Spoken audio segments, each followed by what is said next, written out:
Okay, we've got this chest expander which has 3 springs in it, and they've given us the force extension graph for one of those springs, the 3 identical springs. So it's important to realise that this force extension graph represents just one spring. Okay, when the springs are stretched, something is stored in the springs. When the springs are stretched, elastic potential energy is stored in the springs.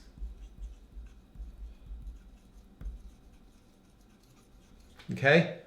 Potential energy won't get you the marks. Remember to say it's elastic potential energy. Okay.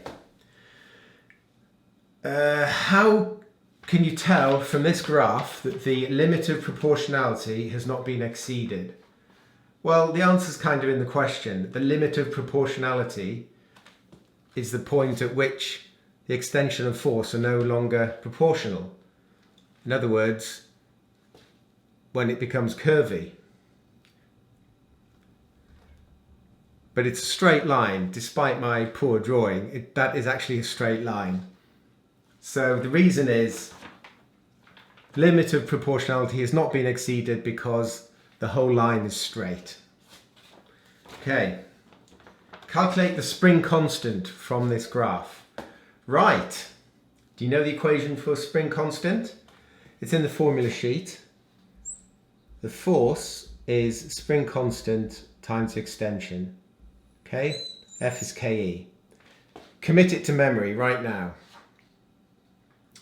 So, you can read off any force and the corresponding extension at any point in the graph that you want, but it seems sensible just to use the whole thing. It stops at 160 newtons, which corresponds to 0.4 meters, so let's use that. So K is therefore F over E, which is force is 160 over the extensions 0.4. This has to be in newtons, that has to be meters, but it already is. And that turns out to be 1600 is 400. What's the unit? Okay, well, it tells you here, it's force, it's newtons per extension is meters. So it's 400 newtons per meter. Right. Next, what's the force being exerted on the expander when each individual spring is extended by 0.25 meters? Okay, so if each individual spring is being extended by 0.25 meters, that means all 3 are being extended by 0.25 meters. So someone is stretching the chest expander by 0.25 meters. So let's look at 0.25 meters on the graph. If you go across and down, it corresponds to 100 newtons. Right? So that means all 3 being extended by 0.25 meters, that means all 3 have a tension of 100 newtons in them. Right? So that means a total force of 300 newtons. That's the answer. Because all 3 are in parallel, if you like. So 100 in each must mean that somebody is pulling the force 300 newtons. Okay. Right, chin-ups. This geezer is doing chin-ups.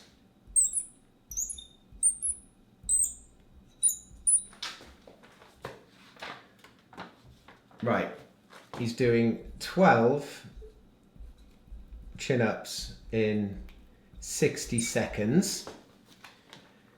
He raises himself a height of 0.4 meters each time. He weighs 65 kilograms. We're told to take G to be 10 newtons per kilogram rather than 9.8 or 9.81. And we have to calculate his power output. Okay, so what's power? Power is knowledge. Power is energy divided by time. So his power output is the total energy he's expended divided by the time he expends it in. And time in this case is 60. So what's the total energy he's expended? Well, it's 12 times the energy he expends in one chin-up. So let's work out the energy of one chin-up. So one chin-up. He's raising himself by 0.4 of a metre in a gravitational field. And he weighs 65 kilograms. So each time he pulls himself up, he's lifting a mass. So he's giving himself gravitational potential energy. He's doing work against the Earth's gravitational field. So the energy he gives himself is gravitational potential energy. And the formula for the energy of lifting something is mgh. Okay? That's how much gravitational potential energy you give something when you lift it. The mass of the thing times the gravitational field strength times the height. So for one chin-up, that's equal to his mass, 65 kilograms. We're told to take G as 10, and the height is 0.4 meters. Okay? So that's energy of one chin-up. So 12 chin-ups, he's expended energy of 12 times that. 12 times 65 times 10 times 0.4. So that's the energy of 12 chin-ups. So his power is the energy of 12 chin-ups divided by the time he does 12 chin-ups in 60 seconds. So therefore the power